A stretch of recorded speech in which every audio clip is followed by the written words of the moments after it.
Olá, oitavo ano, tudo bem com vocês? Boa tarde. Então, a gente está gravando, começa a iniciar agora, né, a gravação da aula, na qual eu vou explicar aí as aulas, a apostila do segundo bimestre de português, ok?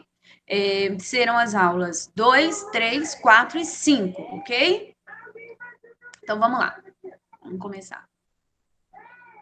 Aí, vamos apresentar a tela. Ignorem aí, tá, gente? A minha televisão tá ligada, minha filha tá assistindo televisão, por isso que vocês estão ouvindo aí esse barulhinho, mas concentre na minha voz. Então vamos lá. Já estou aqui com a apostila, já marquei umas coisas que eu achei importantes, tá? Então vamos. Vamos lá, escutem, deixa eu só dar uma última olhada aqui, se eu não pulei nada. Não, tudo bem. Ó, essa aqui é a aula 1, vocês já fizeram uma atividade sobre ela, que foi sobre o editorial. Tudo bem até aqui, né? É simples, é mais uma questão mesmo de leitura. Na nossa aula 2 de hoje, o assunto é muito importante. Textos literários e textos não literários. Eu vou explicar para você de uma forma bem simples o que é um texto literário e o que não é um texto o que é um texto não literário. Vamos lá. Texto literário, gente, é aquele texto, deixa eu colocar aqui, ó. O texto literário é aquele que sugere a ideia, né, de vários significados, de vários sentidos. Ele tem todo um sentido poético, uma interpretação, né? Existe nele muitas vezes o sentido figurado, né? A linguagem conotativa. Então, deixa eu te dar alguns exemplos para você entender melhor. O texto literário, normalmente são poema, música, hum, contos de fadas, todos esses tipos de texto, né, de gêneros literários, são exemplos de textos literários. Vamos ler aqui para você, ó. Os textos literários são aqueles que possuem função estética, destinam-se ao entretenimento, ao belo, à arte, à ficção. Ok? Ou seja, né, aquele que te dá margem para a imaginação, esse é o texto literário, ok? E o que é o texto não literário? O texto não literário é aquele texto que você não pode ter uma dupla interpretação. Por exemplo, uma bula de remédio.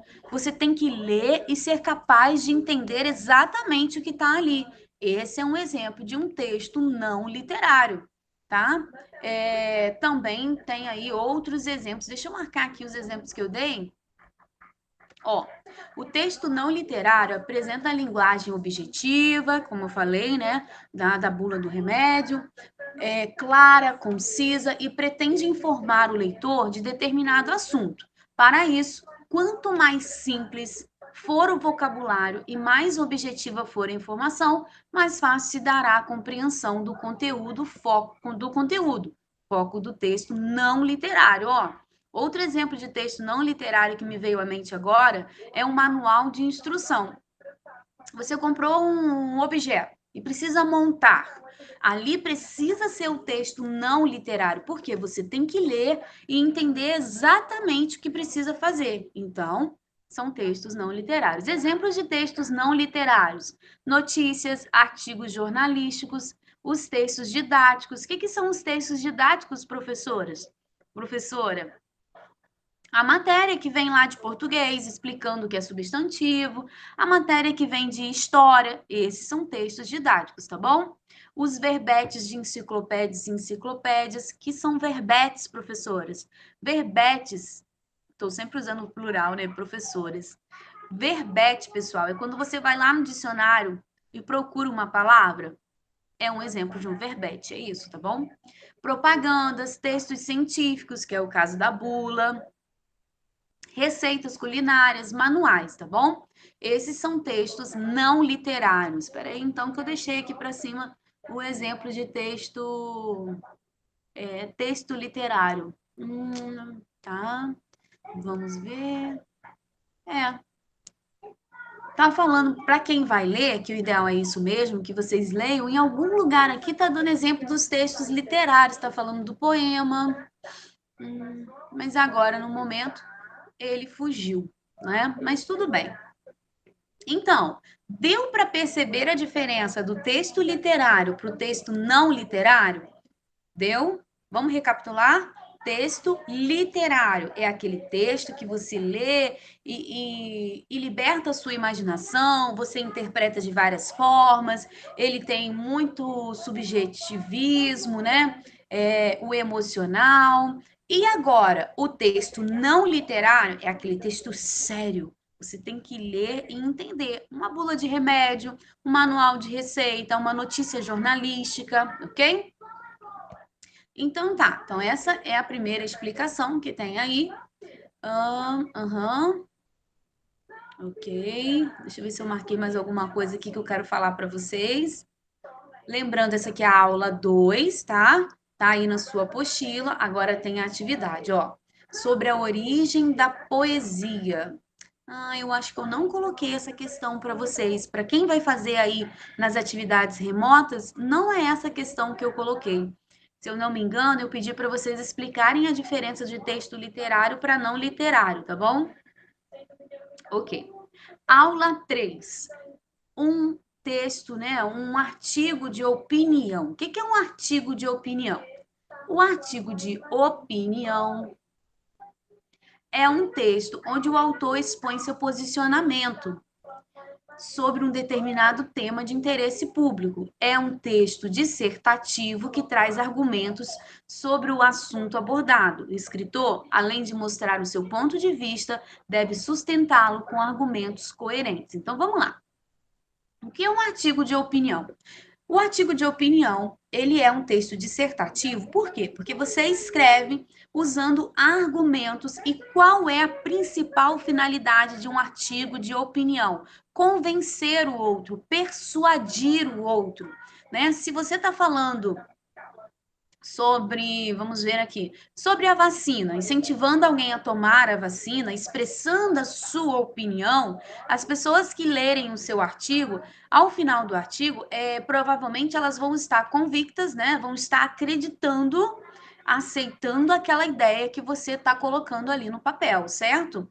Esse é um artigo de opinião, tá? Onde eles aparecem normalmente? Jornais, revistas, TVs, rádio, também na internet. Você também acha vários artigos de opinião na internet, ok? Como é a estrutura de um artigo de opinião? Ele tem a introdução, é onde você apresenta o assunto a ser falado, ele tem o desenvolvimento e a conclusão, né?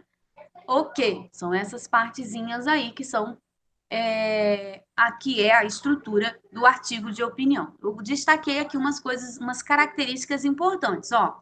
O artigo de opinião tem como principais características o uso da argumentação e persuasão. O que é isso, professora?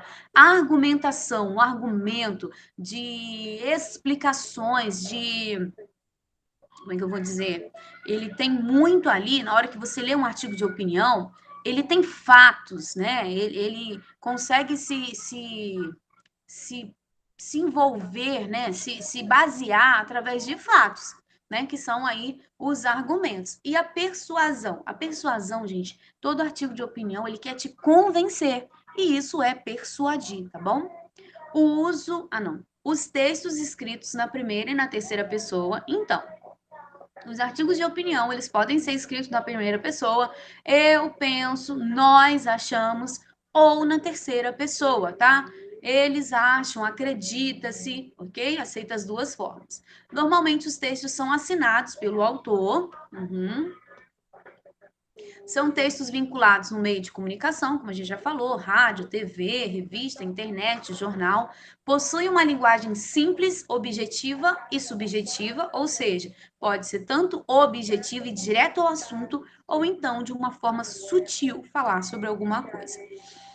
A maioria dos seus temas é da atualidade, coisas que estão acontecendo agora, possuem títulos polêmicos e provocativos, já no intuito de te fazer ler, né? De despertar a sua curiosidade. O verbo aparece no presente e no imperativo, tá bom? No presente, porque normalmente fala de fatos que estão acontecendo. E no imperativo, porque usa verbos no intuito aí de te convencer, né? Então, ele usa aí o imperativo, tá bom? Ok, ele dá a dica de como escrever um artigo de opinião. Ok. E aqui embaixo, como identificar fake news. Aí ele dá, né?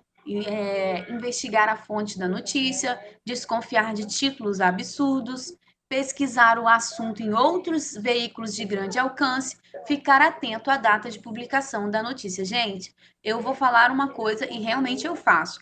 Toda vez que eu estou lá no Facebook ou em qualquer rede social e vejo uma notícia, desaparecimento de alguém, qualquer tipo de notícia, antes de compartilhar, eu sempre olho antes se aquela notícia realmente é verdadeira, se ela é atual. Às vezes está falando assim, desaparecimento de uma criança. Aí quando você vai ver, a criança já foi até encontrada e tem gente compartilhando aquela notícia ainda. Então, eu tenho esse hábito e é de verdade, tá bom? Você vai explicar aqui o que você entende por artigo de opinião. Uhum. O artigo de opinião é um texto poético, a narrativo que conta história, ou dissertativo? O que é um texto dissertativo? Que lá em cima a gente leu, mas eu não falei. Um texto dissertativo é aquele que escreve usando o argumento, escreve usando aí explicações, razões, tá bom? Isso é um texto dissertativo. Onde normalmente são encontrados textos de artigos de opinião, a gente já falou, né? Em linhas gerais, qual o objetivo principal do artigo de opinião? Eu praticamente comecei falando sobre isso. A principal finalidade, o principal objetivo de um artigo de opinião é convencer o outro, é persuadir a pessoa de que está lendo, a pessoa que está lendo, de que aquilo é o correto, de aquilo é o ideal, de pensar daquela forma como o autor colocou, tá bom? É convencer mesmo. Ok, marque verdadeiro para as afirmativas verdadeira e F para a falsa. Para quem vai fazer as atividades remotas, ele não vai aparecer assim. Vai assim, ó, marque apenas as alternativas verdadeiras. Aí você vai marcar só as que estão corretas, tá bom? Uhum.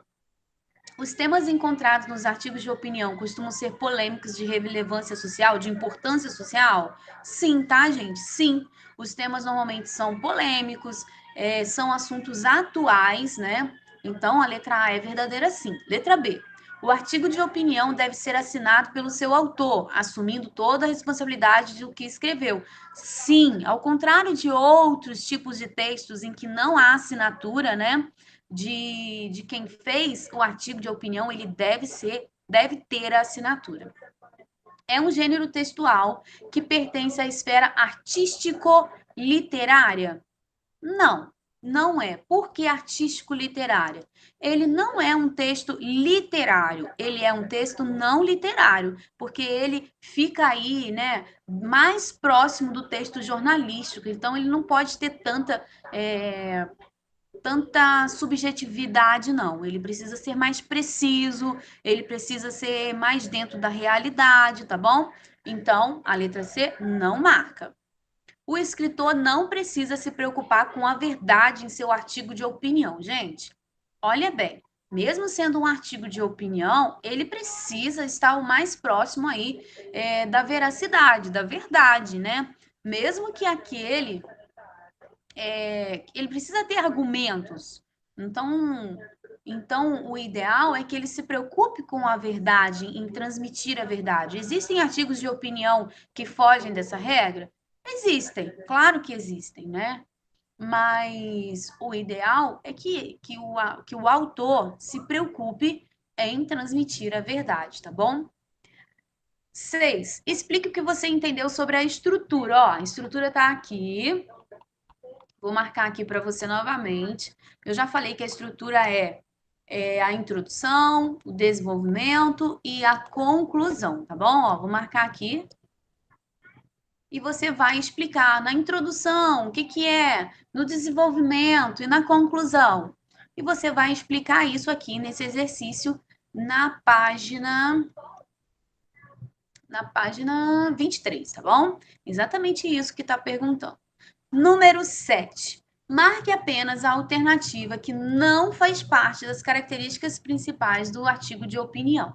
Letra A. O verbo aparece no presente e no imperativo.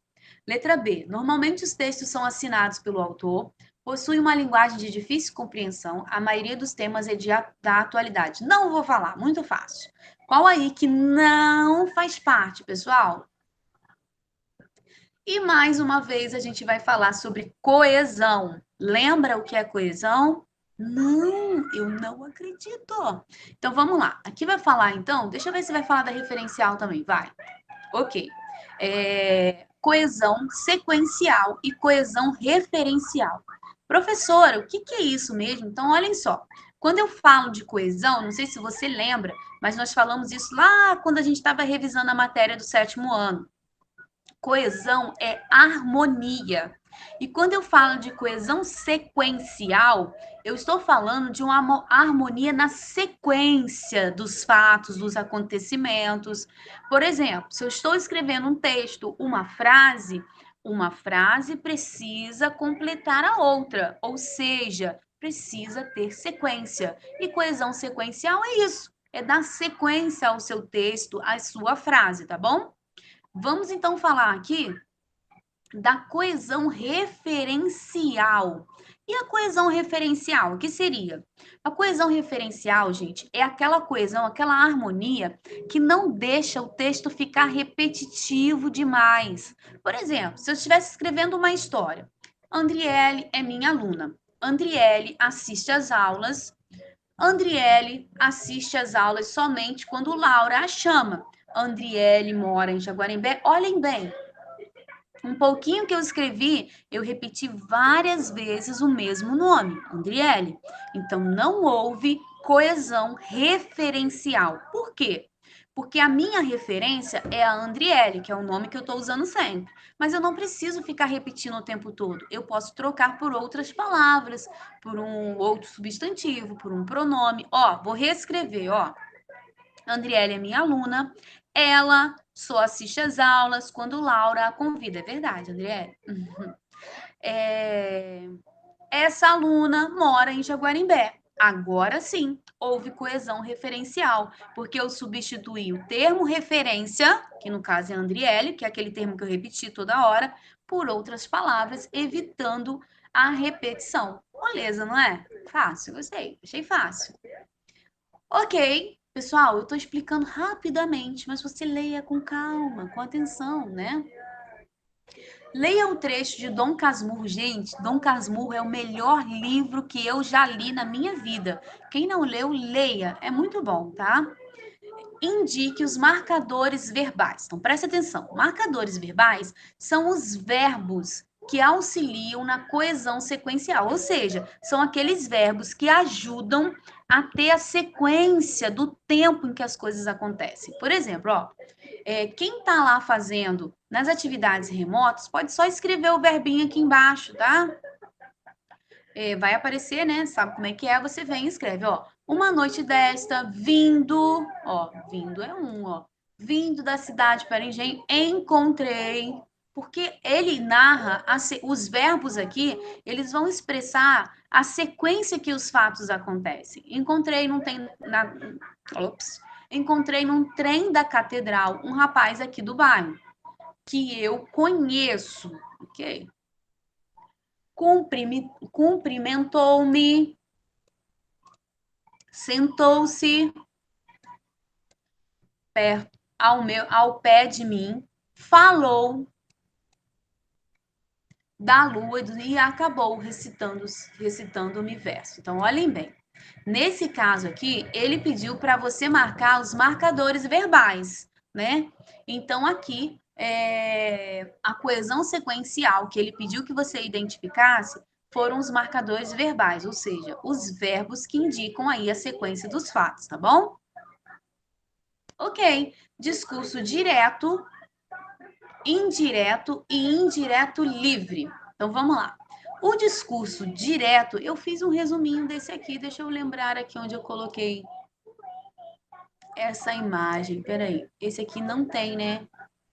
Esse não tem exercício, mas eu me recordo muito bem de ter colocado. Deixa eu só ver se essa imagem eu coloquei no WhatsApp de vocês. Peraí. Então, vamos lá. O discurso direto, pessoal, é aquele que eu falo exatamente a fala, eu transcrevo exatamente a fala da pessoa, né? Deixa eu ver se eu coloquei aqui. Não, para vocês eu não coloquei. Tá. Uhum. Ok, deixa eu ver se eu me recordo de ter feito uma imagem, mas agora eu não estou achando. Tudo bem, vou ver se eu acho aqui para vocês, para a gente falar sobre isso, tá? Porque aqui vai ficar discurso direto, indireto. Eu achei uma imagem tão boa para explicar isso para vocês e agora eu não lembro onde eu coloquei. Acho que é essa, não tenho certeza. Mas vamos lá, vamos ver se é essa. Então, olhem bem, o discurso direto é a fala do personagem. Se eu disser assim, ó, deixa-me ver. Ícaro disse. Ícaro disse, dois pontos, travessão, porque eu vou falar a fala dele. Aí, travessão, né? Essa atividade é muito fácil. Ok? Eu falei exatamente o que ele disse. Agora, no discurso indireto, aí eu já digo assim, ó, não tem travessão. Ícaro disse que aquela atividade era muito fácil. E agora, o discurso indireto livre, gente, o que ele é? É aquele discurso que há a participação do narrador. Eu que estou falando ali o que ele disse, eu posso colocar mais informações. Por exemplo, ó, Ícaro disse tranquilamente que aquela atividade era muito fácil. Então, olha só, tranquilamente foi uma característica que eu, como narradora, vi no meu personagem e adicionei. Então, eu posso falar assim também, ó. Ícaro disse confiantemente. Ó, eu que acrescentei isso, eu acrescentei. Então, o discurso indireto livre é aquele discurso que eu falo a fala de uma outra pessoa, que eu escrevo, né, que eu transcrevo a fala de uma outra pessoa e também acrescento características daquela pessoa, características de como ela está se sentindo, ou então poderia falar assim, ó, Ícaro disse veemente, Ícaro disse fortemente, né? Que aquela atividade era fácil demais. Ó, eu acrescentei informações. Esse é o discurso indireto livre, certo? No final das contas, eu achei a matéria fácil, né, gente? O que vocês acharam? Deixa eu ver aqui mais umas coisinhas que eu quero falar para vocês. Mas não é essa imagem, eu vou colocar mais imagem para vocês lá no grupo do WhatsApp, tá? Aqui tem um exemplo. Olha esse exemplo aqui, ó. Direto. O aluno perguntou, dois pontos, travessão na linha de baixo. Que tiro foi esse resultado do Enem? Indireto. O aluno perguntou que tiro tinha sido aquele resultado do Enem. Indireto livre. O aluno perguntou, pelo amor de Deus, cortou um pedacinho, né? Que tiro tinha sido aquele resultado do Enem. Opa, tem um palavrão aqui. Afirmando que estavam a raso. Olha só, esse aqui ele ainda acrescentou ali mais uma fala, né? Afirmando que foi um arraso, né? Porque pelo jeito que ele falou, provavelmente ele foi bem no Enem, tá bom? Ok, deixa eu falar aqui para vocês das atividades. Vocês vão ver aí, pessoal, que, deixe-me ver, dia 9, dia 10, ok. Peraí, deixa eu atualizar aqui, tá? Deixa eu atualizar novamente que já mudou alguma coisa. Foi. Uhum. Hum, tá, é porque esse aqui já entrou. Essa é a atividade que vai entrar hoje, que já entrou, na verdade, aí para vocês. Explique o que é linguagem literária e não literária, dê exemplos. Então, ó, linguagem literária, aquilo que a gente já falou. A linguagem literária é aquela cheia de subjetividade, usa da linguagem figurada, linguagem conotativa, e um exemplo dela são os poemas, as músicas, e a linguagem não literária, é aquela linguagem que precisa ser objetiva, direta. Um exemplo dela é o manual, um manual de, esqueci o nome, gente. É o manual, são receitas, são bulas de remédio, textos jornalísticos, tá bom? Ok. O que você entende por artigo de opinião? Nós falamos agora mesmo lá no exercício, né? O artigo de opinião, né? O que é um artigo de opinião? É um texto dissertativo onde as pessoas expressam suas opiniões com o intuito, né, de convencer alguém, de convencer, de persuadir o leitor, né? Nós falamos esse aqui também, né? Falamos do verdadeiro aqui que eu falei, ó, você vai marcar só o verdadeiro, tá bom? Vai explicar o que é introdução, desenvolvimento, conclusão, tem tudo, pessoal, tem tudo lá, tá? Então essa é a aula de hoje. E agora a gente vai ver a aula que vai entrar amanhã, ok? Vamos lá então. A aula de amanhã, só um minutinho. A aula de amanhã, a aula de amanhã vai começar falando aí sobre coesão. Melissa quer sempre participar, né, gente? Sobre coesão referencial e coesão sequencial. Coloquei um videozinho aqui para vocês, ele é bem legal, tá bom? Explicando aí a diferença e você vai só responder por sinal. Eu escrevi aqui voesão, vou consertar, você já não vai ver escrito voesão, tá? Eu escrevi errado aqui, ó, tá vendo? Se a gente olhar 1000 vezes tem alguma coisa para ser corrigido, gente. Pronto, ó, coesão sequencial e coesão referencial, tá bom? Essa é a atividade de amanhã e a atividade de... Deixa eu ver. É isso, só isso, tá? Molezinha? Muito fácil? Não caiu nada de discurso direto e indireto, não. Mas provavelmente vai cair uma questãozinha na nossa prova, tá? No final das contas, foi muito mais rápido do que eu imaginei. Se tiver dúvida, estou aí à disposição. Certo, pessoal?